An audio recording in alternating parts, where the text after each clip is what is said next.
Although we've known each other for a long time, I don't know if we've ever talked about the Radical Nurses group, although I've known that you've been involved with it for a long time. So I wondered whether you could tell me a bit more about it and how you came to it, and I think what was going on that pushed you into it, really.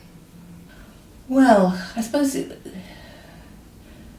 from my point of view anyway, the Radical Nurses group partly came out of the Nurses Action Group, which was quite a small group that set up in the late 1970s.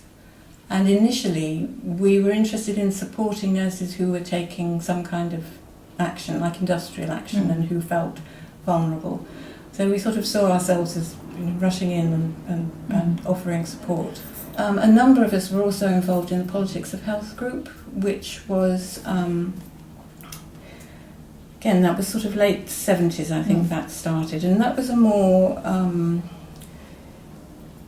I suppose, theoretically based group. A lot of social scientists and a lot of doctors. And they would have weekends where they would take a particular subject and go into it in great depth. And they were sort of quite high-powered discussions, really. I think some of us found it quite intimidating, really. And it was quite interesting. It was medically dominated and it was male-dominated by and large. But it was also a place where you could really learn things, and we did make some connections, beyond sort of nursing group, I suppose. But over time we became aware really that nurses just didn't feature in this at all, and so we took on one of the weekends in the end and did a weekend on nursing, which we started with a cabaret, so to really try and make it completely different from what had gone before. And a lot of nurses came to that who otherwise wouldn't have gone to the Politics of Health group. And I don't know how they heard of it, but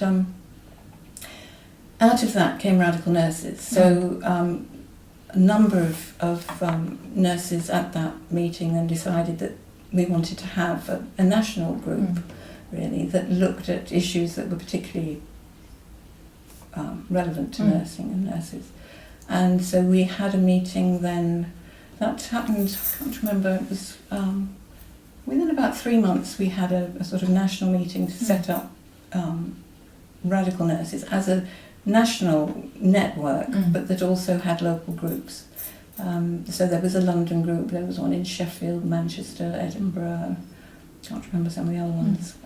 This was before Facebook or whatever, and we had a newsletter that came out. Different groups would take it in turns to take on the newsletter, and so it was produced, on one of those. With the pink liquid to make corrections and so on. And we had things like telephone trees, if we wanted to get information around to people and so on. But we were, I think, remarkably effective. So these conferences, we set up these conferences, apart from the newsletters. The conferences were something like every 3 months, so, and they went all around the country. So it really lasted, I suppose, for about 10 years, looking at the records. But I think it changed over that time, of course. Yes, a telephone tree is really where you have a list of everyone in the sort of network. You have a list of their telephone numbers, and this would be, of course, landlines. And then it would be divided up so that one person would have a shorter version of the list and someone else would have a different shorter version. And so once people wanted to make contact about an event or something like that, the first person would start with their group, and then it would sort of cascade down, really. So you'd all take some responsibility for informing people of what was happening. So it was a membership organisation, so I think it was like was it £5 for the year? That seems an awful lot now. And that included then sort of postage for the newsletter, because of course it had to be sent out by snail mail. So so yes, that covered most of the costs, and then I mean people just dipped into their own pockets as well to pay for stuff. And then we had conferences that yes, we managed to find venues that didn't really cost anything, and we just put on some food, and people would either bring food or contribute. So it was very low cost. And we were accused of being anti-doctor, which I mean it's a very crude way of putting it, but I mean we were pretty fed up really with not only the way that that nurses were treated generally, within the NHS, and how they were treated or how they were expected to behave in relation to doctors, and how doctors expected they could behave in relation to us. But also within the left, there was the same. I mean, I remember before the Nurses Action Group, really, the sort of political groups I was involved in. I mean, you kept stum if you were a nurse, because it was like you were colluding with women's oppression. And then that shifted, it did shift, and it was like you were sort of at the front line, and therefore, you were kind of one of the workers, and that was like, yes, but it was still very much within the left, I would say, in the sort of late 70s, early 80s. Quite a dismissive attitude towards nurses. Well, I think there was a shift. What I was feeling was a shift which was away from being able to be a practitioner at the bedside and sort of pushed to go into management, but also how admin as well.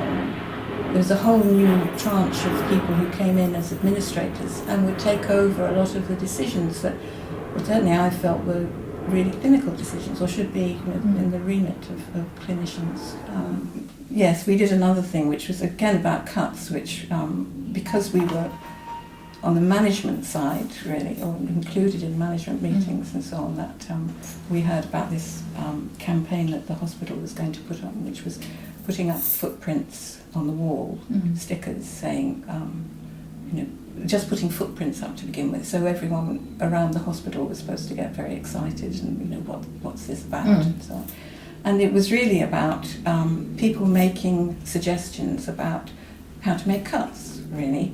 And if you made a suggestion, you'd get a mug. And it was things like, quite small things, but also it was like looking at other people's jobs, and was there something that they were doing that, that they needn't be doing.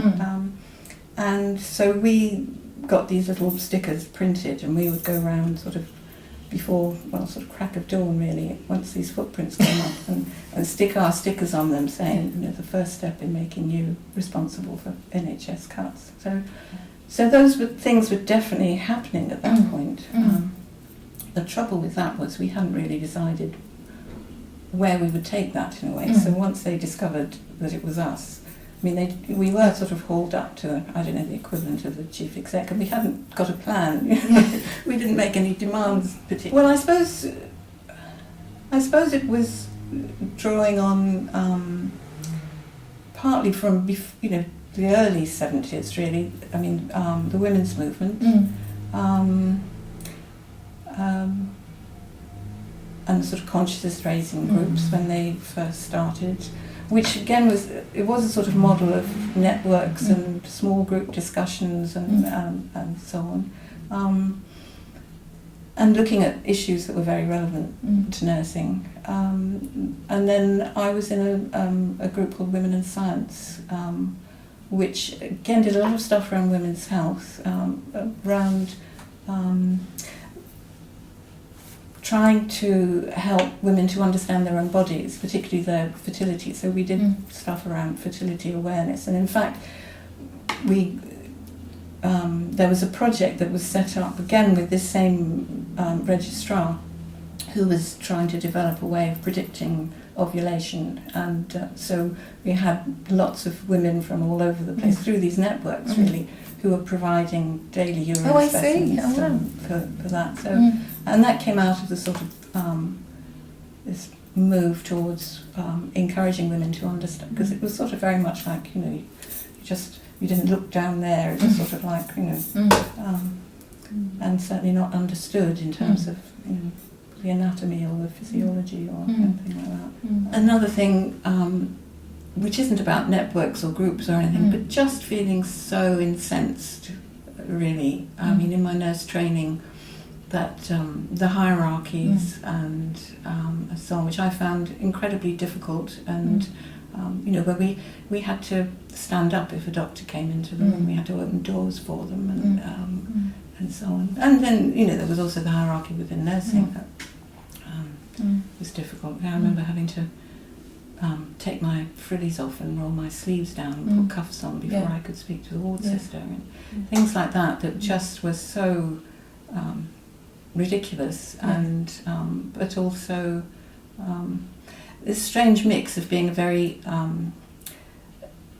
uncaring world in many ways. I mean, if you were actually ill as a student nurse, it was quite caring in a kind of brusque way, but generally it felt very very uncaring, and yet you were being expected to care, although the kind of care that was expected of you was not really what I don't know. It was it was task-based nursing, and so it was the care that you could give. I think that you felt was real care, was sort of done behind the scenes. It was often when you're on night duty or other things. Which reminds me, with Radical Nurses, that was something in terms of the images. It was the images of nurses. The sort of angel or whore, those sorts of things. That was very much one of the things we challenged, I suppose. Yes, as I said, it's sort of, the Radical Nurses tailed off, I think. I remember going and speaking at some events. I mean, I had 2 kids in the 80s, and so I wasn't I wasn't practicing as a nurse, and I went into anthropology, so so I wasn't in radical, an active member of Radical Nurses. But then at the same time, I was writing this book, Nurses, Gender and Sexuality, which partly drew on my training in anthropology, but it also it was informed by the kinds of discussions that we'd had in Radical Nurses as well, trying to look at a sort of critique of how gender was looked at within nursing, and things like the activities of daily living, where it was like expressing sexuality was putting on lipstick or something. So we're just being joined by Gay, who was another member, or is another member of the Radical Nurses group, who Jan's referred to, I think, a couple of times.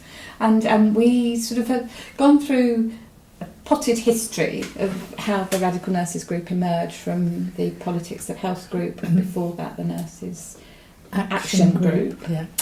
And Jan's sort of given an outline of how her earlier activism through those groups then informed how the choices she made in her career, really, to become an academic and also an ethnographer. And I know you, Gay, have remained in clinical practice. And I wondered whether you could say a bit about how your early involvement in those groups, and then how that then informs some of your career choices, perhaps. Well, I think in a way it was kind of the other way round, because I came into nursing at the age of 30, so I was a mature student, and I'd already done a lot of things, and I came from a very political family, political with a big P and a small p. So I was kind of, and also a Quaker background, and I think radical religion also informed, radical religious ideas informed what I did and how I lived. And basically what happened was that I did a degree in sociology, having had what was now would be called a gap year, and then I went into community development work, and the project I was working on in Newcastle, West End of Newcastle on Tyne, came to an end, and I had to make a decision what I was going to do. Was I going to carry on having been made redundant, in community or social work, or was I going to do something practical? And actually what I wanted to do was get a practical skill. And so I decided to do nursing, and I also decided to go to London because I was reliably informed, and it turned out to be true, that there would be a mix of age groups in my set if I came to London, which there wouldn't have been in Newcastle. Which of course now one takes for granted, but of course then it was mostly people who were 18. And I went to St George's Hospital, and of course it wasn't a degree course, and it was a really good course, and I had some really stimulating colleagues to work with. And in a sense, what I was trying to do was to bring into the nursing the ideas that I already had. Which was why very early on I saw an advert, I think it was in the Nursing Mirror or the Nursing Standard, for a London Nurses Action Group, and joined it. And I think it was very soon after that I actually met Jan, and we're talking about 1979, 1980 now. And I also became a steward while I was a student, which was apparently, I didn't really think about it, but apparently quite a radical thing to do. I was a steward with NUPE, which was one of the forerunners of Unison.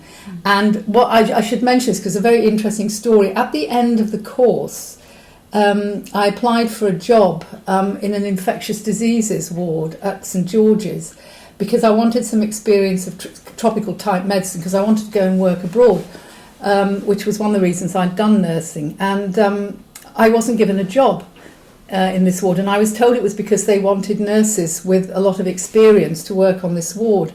And then the next week, one of my friends who also qualified at the same time as me got a job there. So it was absolutely clear that I was persona non grata because of my union activities, even though I didn't do anything that I recall as particularly. Oh no, actually I do recall. I do recall. It was, I don't know how I could have forgotten this. It was at the time when there were some occupations of hospitals. There was the South London Women's Hospital that I was involved with, but the one I think which kind of cooked my books as far as work was concerned was I was in the last group of students to work at the St George's in Hyde Park Corner, which is now the Grosvenor Hotel, very posh hotel for those who don't know, on the Hyde Park roundabout.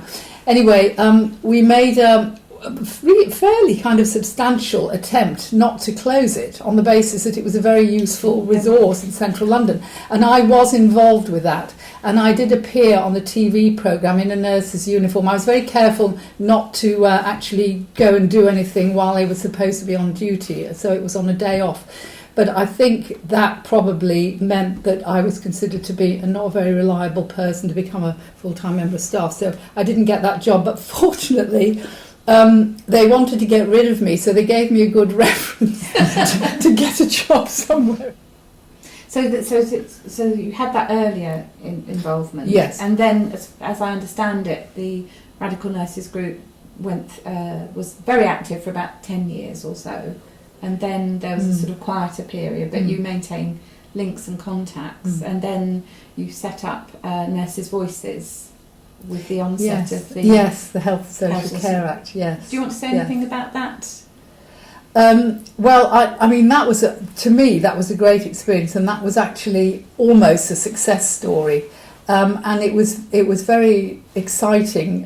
Jan and I, in particular, were working together on that because we could see the momentum gathering of all these people who were prepared to put their names to a letter, which went in the Times, yes. I think it's very important to get letters in the right newspaper because the Times is very influential, and say the Guardian, with the best will in the world, might not be. And we did manage to get it in the Times, and masses and masses of people over a period of a few days just said they wanted to sign it. And it was over 300, wasn't it? Yeah, it was an amazing number, and I think it made a bit of an impact. Sadly, not enough of an impact, but it did cause the RCN to react, didn't it? I think, and eventually the RCN came on board and did say they opposed it, but by then it was too late.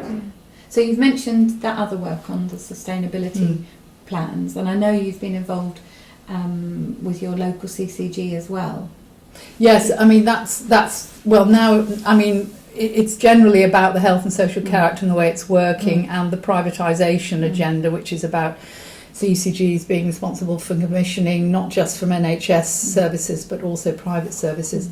And now that's moved on to the slightly more sophisticated and very complex decentralisation and so on. And yes, I'm in a Keep Our NHS Public group that does a lot of work with on those issues with local the local CCG and the local council, because now the council has been brought in to be partly responsible for what's happening. Yeah.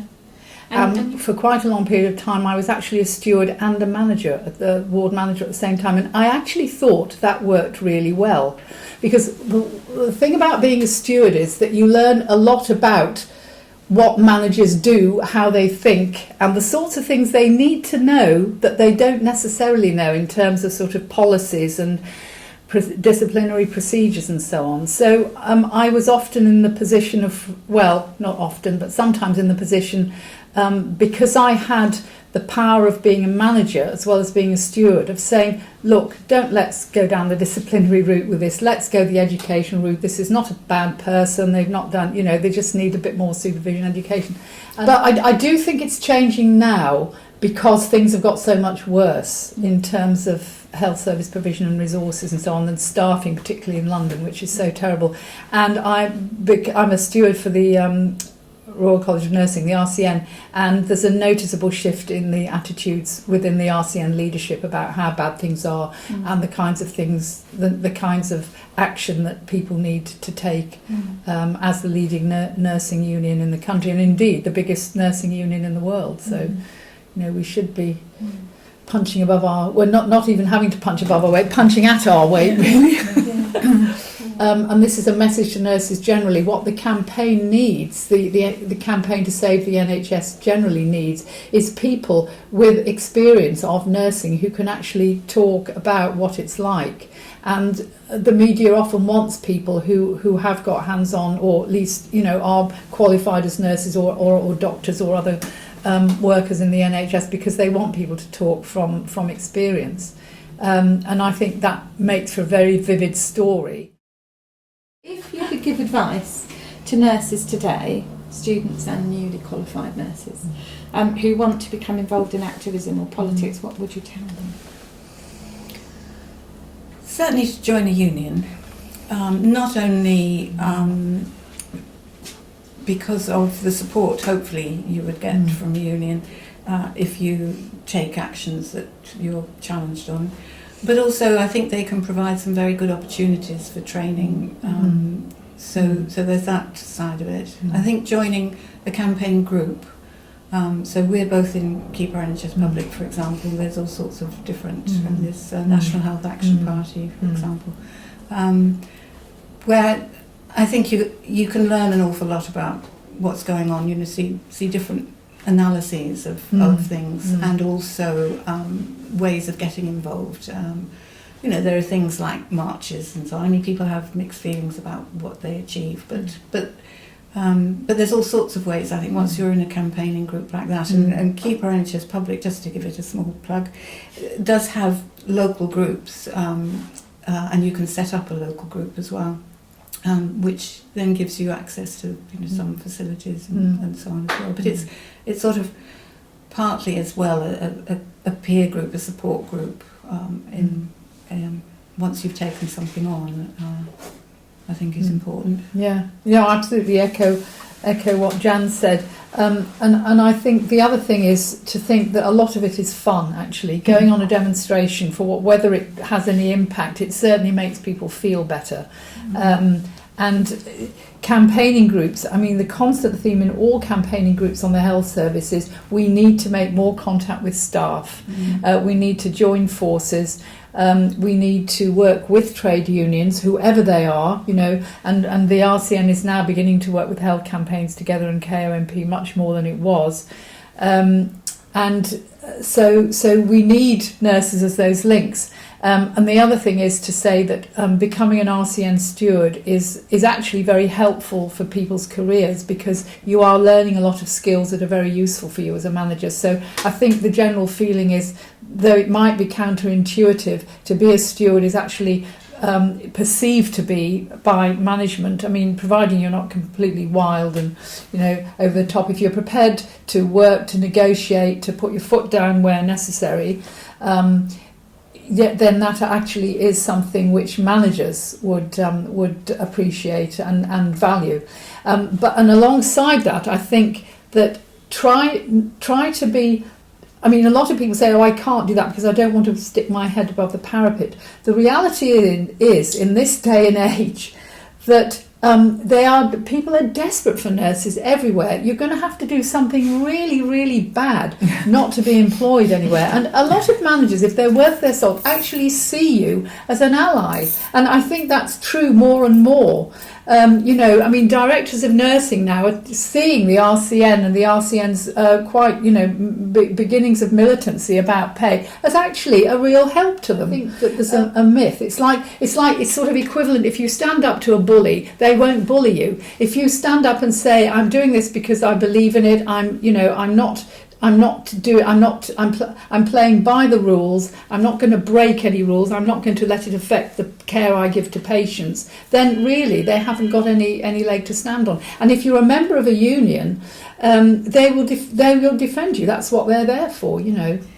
I think it's worth saying that, you know, if as an activist you have to be prepared to lose lots of battles. I mean, I think, you know, the battles that we've lost over the last few years. Yeah, you know, huge. And you've somehow got to be able to manage that. But it's really like thinking, well, what's the alternative? You know, and I think the NHS is so precious that there really isn't an alternative to that. Well, thank you very much. That's really kind. Oh, thank you.